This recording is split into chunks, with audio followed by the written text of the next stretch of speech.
So that's a big part of it that you have to like really accept and like look at your life with this dog. Can we do this, right? Can we live safely with this dog and make sure that the dog gets what they need and that the kids are safe too?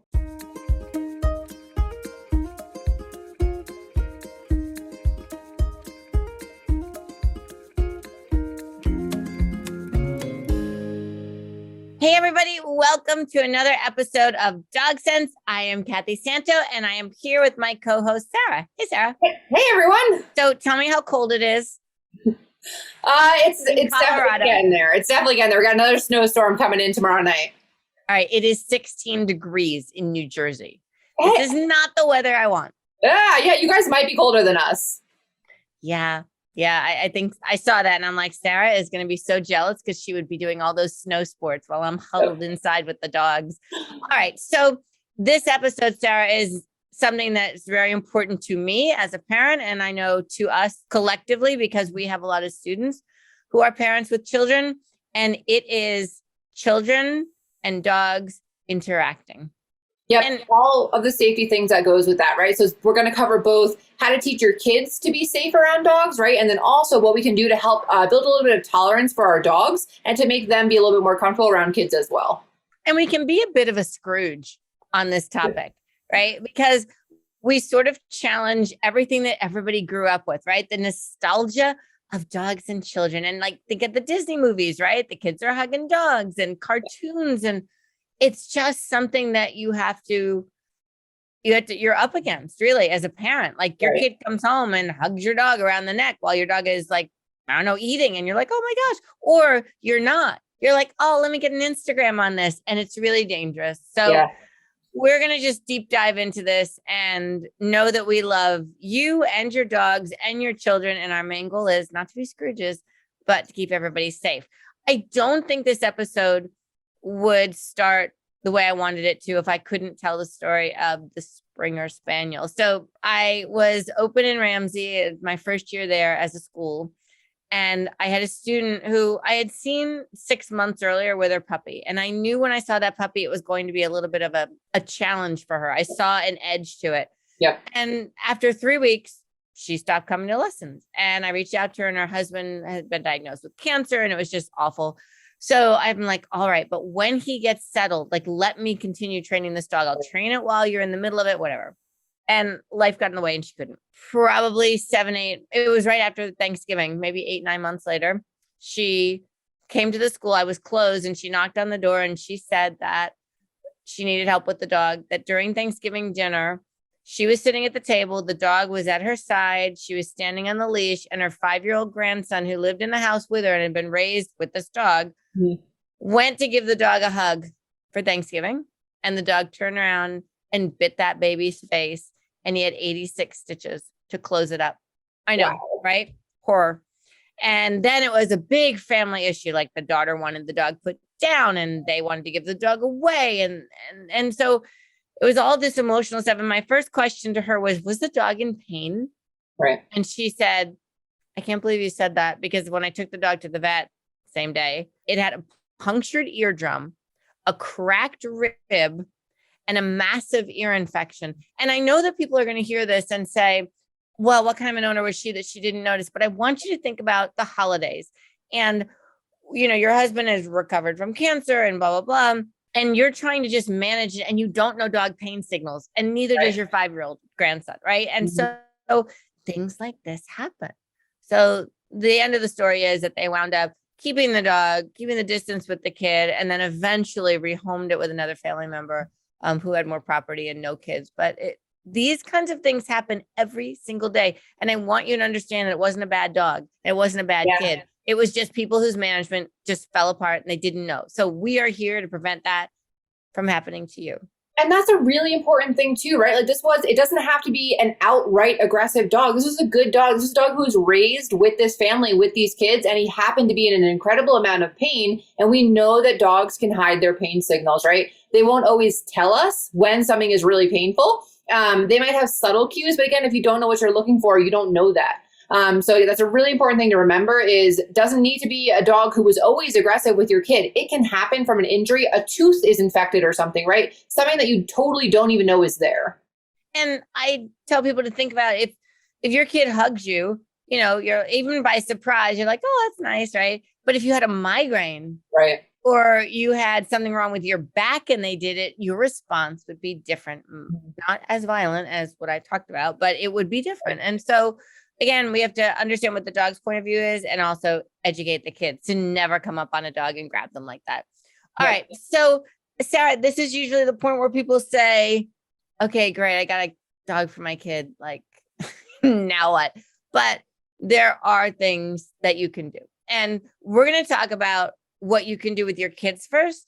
Yep. And then we're going to talk about what you can do with your dogs, which is basically prep them for a child coming into your home. And a lot of times, one of the first questions we get is about babies, right? So you've had the dog for whatever, a few years or so, and you have a new baby coming home. So what are some of your top tips and advice for when you're bringing a baby home to a place where there's also a dog present? First of all, I tell everybody, if you're expecting a baby, start ignoring your dog and your husband right now. That's what's going to happen. So just start changing your life before the arrival of the new baby so that the dog has a new rhythm, right? If you don't do it before they come home, the dog is going to attach the event of the baby coming home with the way that things are now.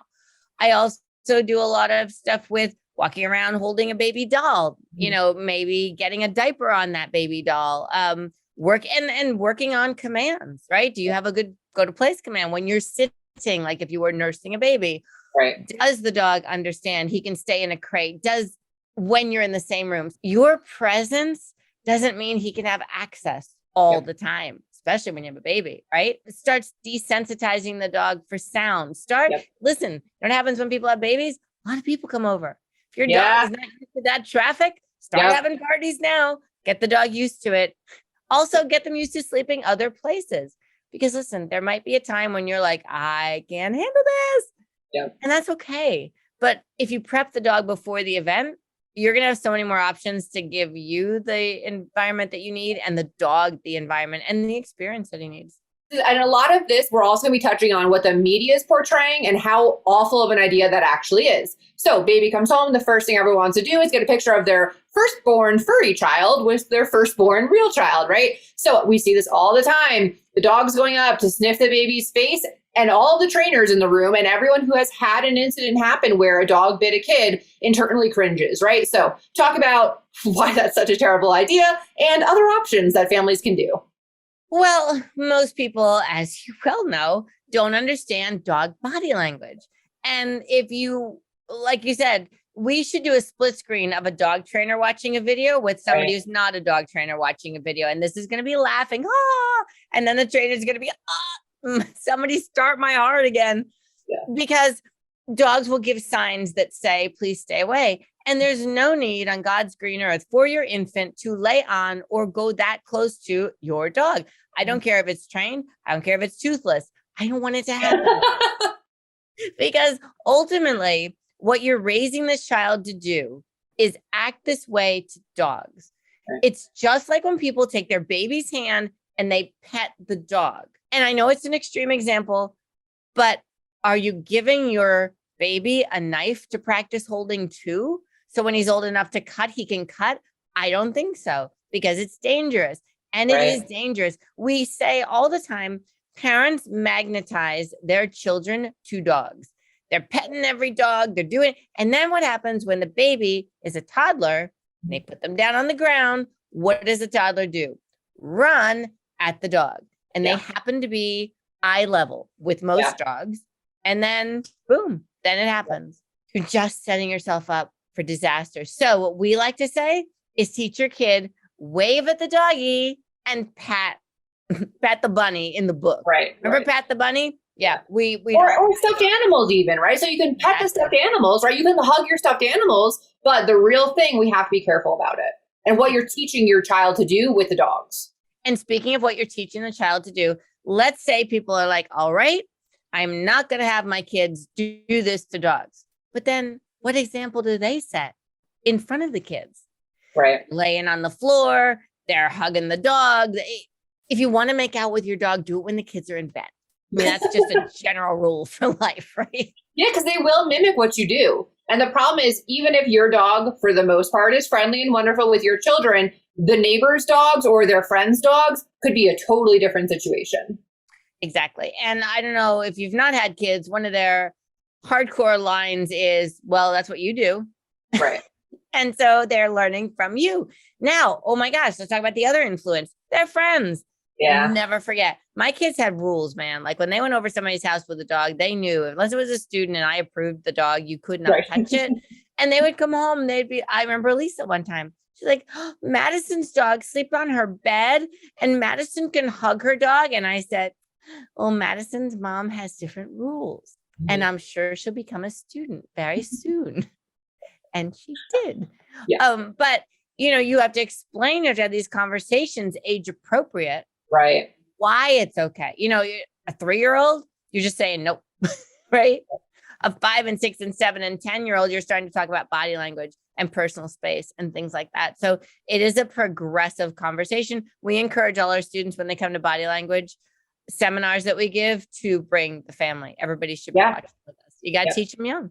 So another good example, for with the kids, and again, once they're age appropriate for this kind of stuff, but the whole argument of how would you like it if, right? So teaching, if you squeeze a puppy too hard, or a lot of times the kids, they might like boop them in the face or something like that, or using that example to help teach them, listen, if you wouldn't like it if your friend did that to you, then chances are the puppy or the dog is not going to like it either. And that's such a powerful message. How would you like if somebody took your plate? How would you like if you were sleeping and somebody jumped on you, right?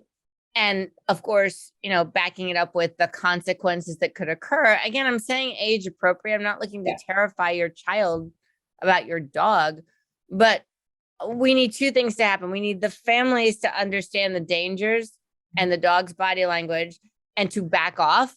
A lot of people, Sarah, are still I'm going to take the food and give it back. I'm going to touch them while they're eating. Like they don't understand this is not a test of anything except our nerves and your dog's tolerance, which you don't want to be testing. It's the old, you sit down for dinner and you're looking forward to it. You're really hungry and I have my dinner and then somebody walks by and takes it. Yeah. What? And then they come by and give it back. And then they do it again. I'm like, dude, next time I got my fork ready. Right? Yeah, exactly. So that's what you're creating. One. Yeah. They don't realize they're unintentionally teaching the dog to be wary and unsure of when someone approaches them and they have their food bowl. Don't you feel like you see a lot of guarding cases that were created by things like this? All the time.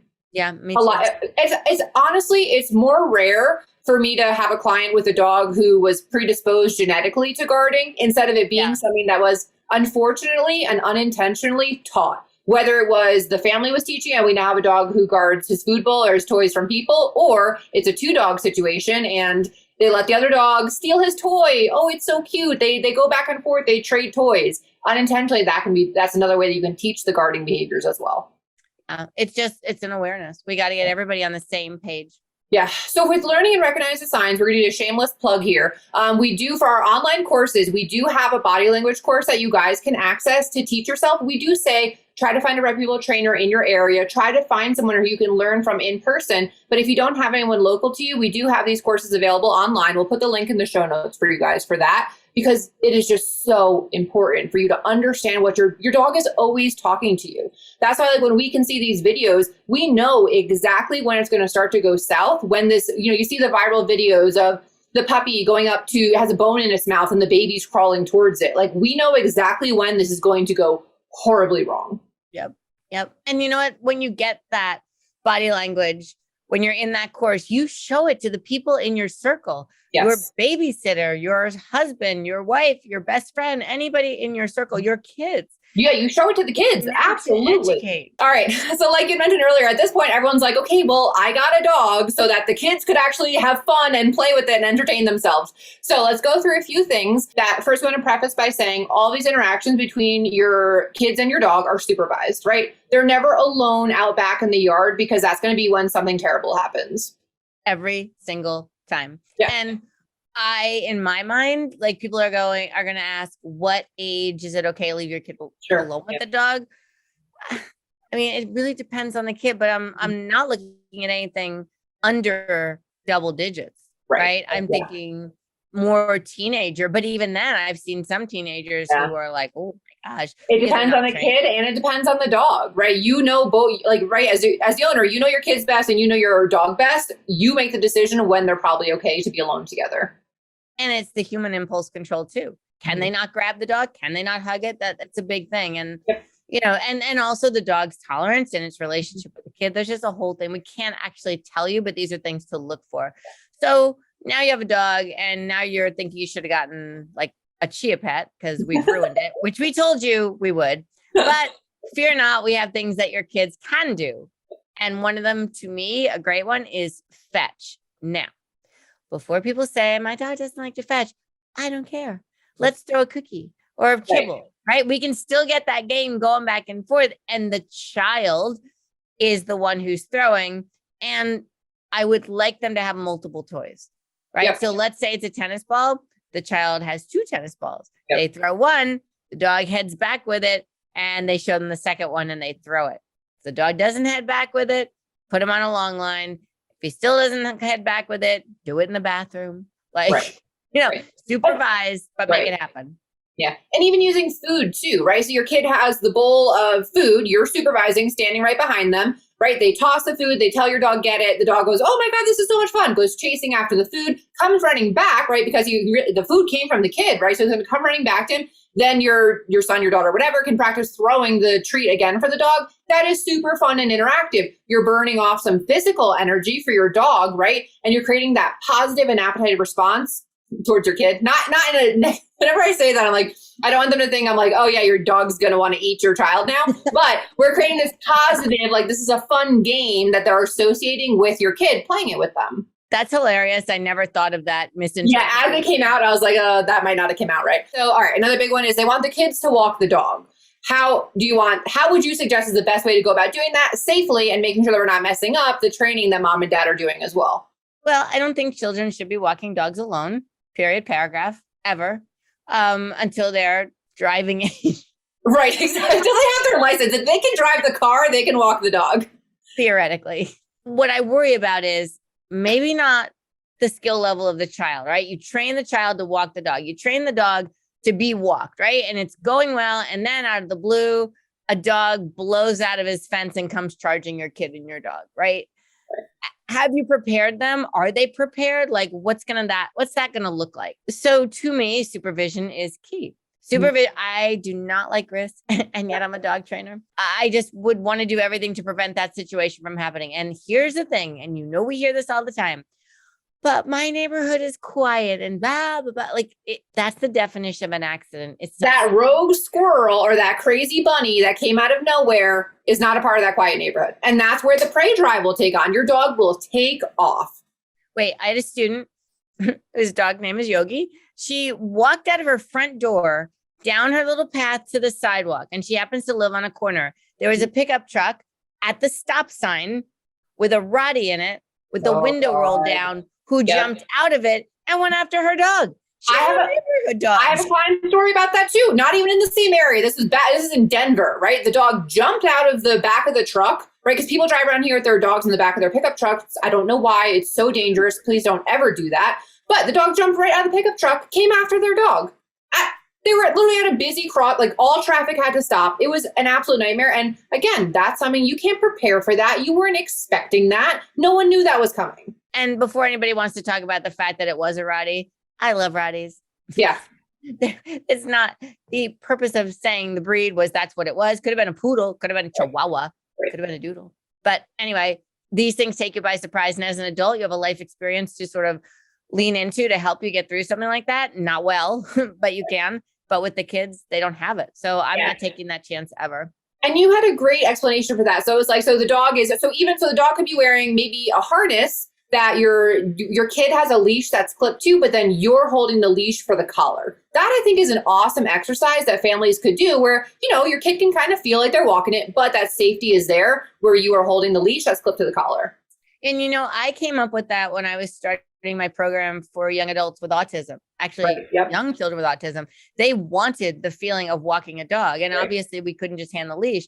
And so they would be 3 or 4 feet ahead of us holding a leash with their aid, and we would be 6 feet behind them, and they felt independent. So yeah, it's an absolute great way to get the feeling and the safety at the same time. Yep, that's awesome. So up next, so this is a fun one. So, and we do this like not even with kids, like we tell adults to do this with their dogs to help build a value for the recall. But the whole like hide and seek, rescue me type of game with dogs and kids. So how do you teach families to do that one? First of all, let's talk about auditioning. You have to audition the treat that you're going to hide with.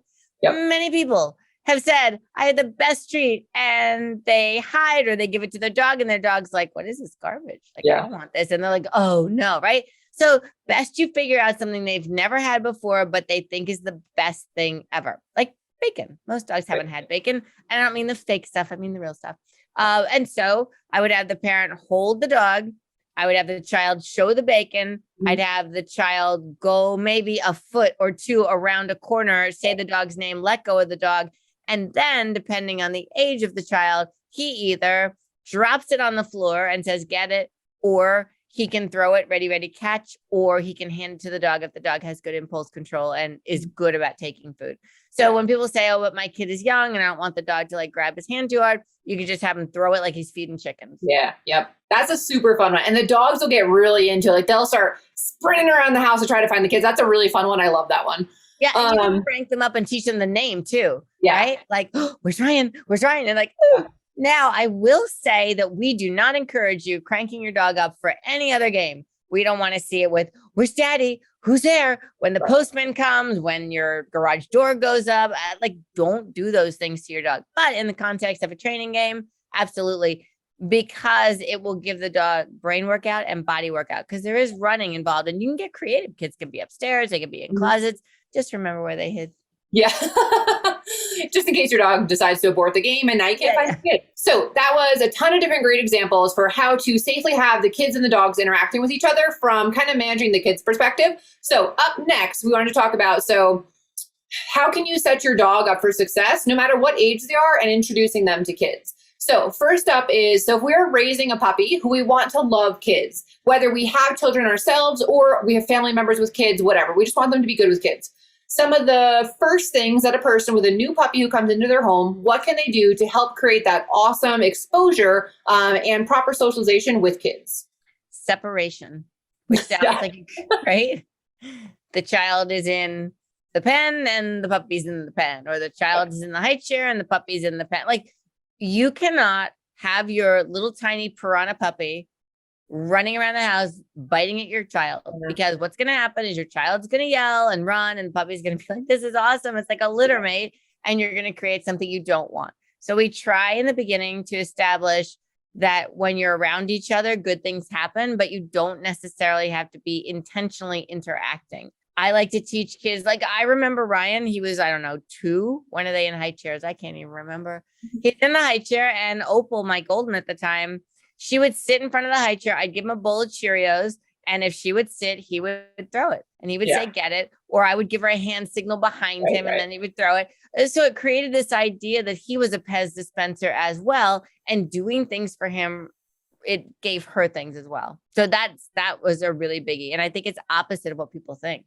I know, and you have to be really careful because a lot of times you think it's so cute to have the kids and the dogs running around the backyard. But I had a family I was working with where the puppy got bit. It was a big breed. So by the time the puppy was 6-7 months and they had been practicing this game of chasing the kids around the yard, unfortunately, the puppy would chase the kids and knock them over and you'd risk kind of hurting them, right? When a 6-month-old Labradoodle knocks over the kid, you got to be careful that, again, they're not going to hurt themselves. And you've built up this game where it was a ton of fun for your dog to chase these kids. So you want to be really careful about how your puppy's interacting with them and what you're teaching your puppy about experiencing like play and stuff with your kids.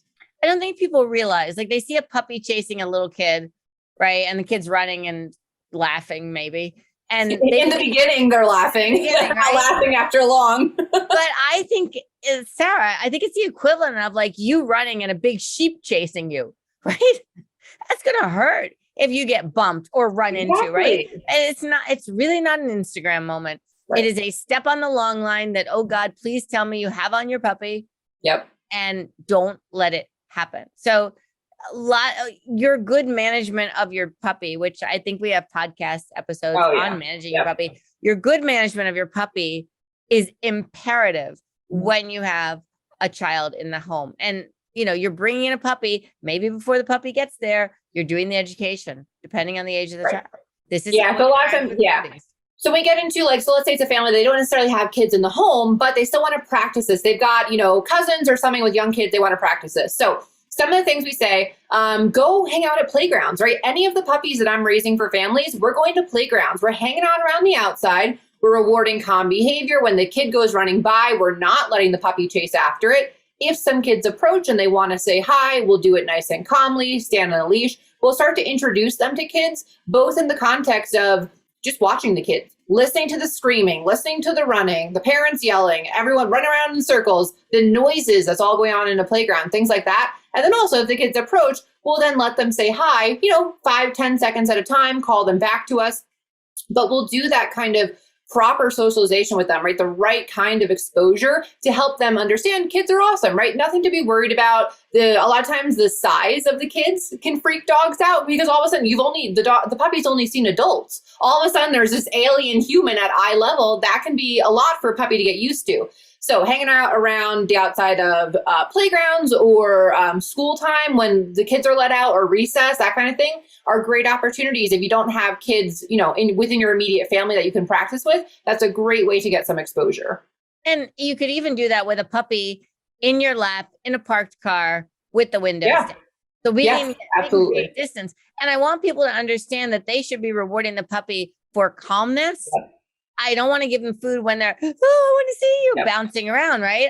And if I see that, I know I need to move a little bit farther. I want to reward the dog for looking at it and saying, that's novel. I'm not going to respond. I will reward that. And so people have to understand there's the puppy's choice right there. Mark it, reward it with the high value food so you get more of it. Because Sarah, as we always say, your dog becomes more of what he does more of. And so if you create calm behavior that's rewarded, you're going to get more of it. Yeah. And when you're raising that puppy, again, if you don't have constant exposure, like you have a kid in the house, at different ages, go back to the playground, right? Do it within the first 16 weeks of age, do it again, 5 months, 6 months, do it again, 8, 9 months, keep testing that, keep practicing it, right? Like Kathy said, you have to keep working on it. Just because you exposed your puppy once in the critical socialization period under 16 weeks, doesn't mean then at 8 months, they're still going to be perfect with it. You got to keep up that skill and practice the calm around those awesome little kids running around. That's super exciting for pups. Like the gym, man. You can't get away from it. Right. But let's talk about, I don't want you to overexpose your kid either. Don't take him to Disney World. Take your puppy there and be 7,000 kids. There's also a danger when people do too much. Yep. They're going to the playground every day and putting the kid in the middle of the puppy in the middle of 50 kids. Right. And the puppy's I really hate kids. Yeah. I want to just keep saying, I want to keep the temperature warm on it and keep exposing them gently, low key, no big deal. And then just go on. It's very West Coast, that whole chill attitude. So you have an adult rescue dog or foster dog, whatever the case is, you have an adult dog and you're not totally sure how they're going to be around kids. You kind of want to test it. So what can families do to kind of test how an adult dog might be around kids? You got to know body language. Step one. You have to have good control over the dog. You cannot expect it to be Lassie and Timmy. And if nobody knows what that is, I'm sure most people do. It can't be running at each other and hugging each other, right? It's going to go slowly. Dogs like what dogs like. And if they realize there's a resource to be had that they want from this person, it would be something that they would be more likely to interact with. So I like ready, ready, catch right out the gate. I like the get it game. Throw a cookie, they get it. Throw another cookie, they get it. I like having the children just be a part of the dog in a positive way. Maybe they say sit, and then you open the door for the dog to go outside, right? Learning that things come through that child, but slow boat it. When I say go slow, I'm always surprised that people are 48 hours. Yeah. We're talking weeks. This is a relationship. How many relationships have people had in 48 hours? They were boom, very infrequent. So you've got to go slow. And I'm an avid record keeper. I would make notes. Yeah. I noticed when my son went to pet the dog that the dog put his ear back, and sort of moved away. I'm I better see where that's going. I better have my kid look at the body language webinar again. I better bone up on it myself. there's just so many ways you can prevent it. And I think also, Sarah, what's really important is that 3-week honeymoon period when you get a new dog. I was read my mind. I was going to mention that next. Yep. Go for it. The other thing too is when you do get a new adult rescue dog, foster, whatever, the first couple weeks, it could be the first couple months from experience. It can be months before you truly get to see your dog's colors when adopting a new dog. Goal is 3 to 4 weeks, let's say. They're still getting comfortable. They still don't know what they are allowed and not allowed to do. They're learning all the new rules. They may not be comfortable enough to show that I'm really uncomfortable about this, right? So if you introduce your rescue dog to your neighbor's kid for 5 minutes and the second day you have him, the interaction went great, awesome. That does not mean 3 months down the line, that same interaction is still going to go awesome. Be really, really aware. The first couple of weeks when you have a new dog in your home, that's not exactly who they're going to be. They're going to keep showing new traits, new things they're uncomfortable with, new things they're more comfortable with. That is going to keep evolving as they get more comfortable in your home. This reminds me of having house guests. Yeah, exactly. Now, it's really great initially, and they're putting away the dishes and they're doing laundry, and then, God forbid, week 2, you know this, everything's laid out and, it's a mess and they're not helping and they get lazy and their feet are on the furniture. And it's just, you can't let that happen, right? You've got to be on top of it. It's going to be good and it's going to fall apart. And if you let your guard down, that's when stuff happens. All right. So let's talk about, so this kind of bleeds into the next one. So let's say you have an adult dog, even a puppy.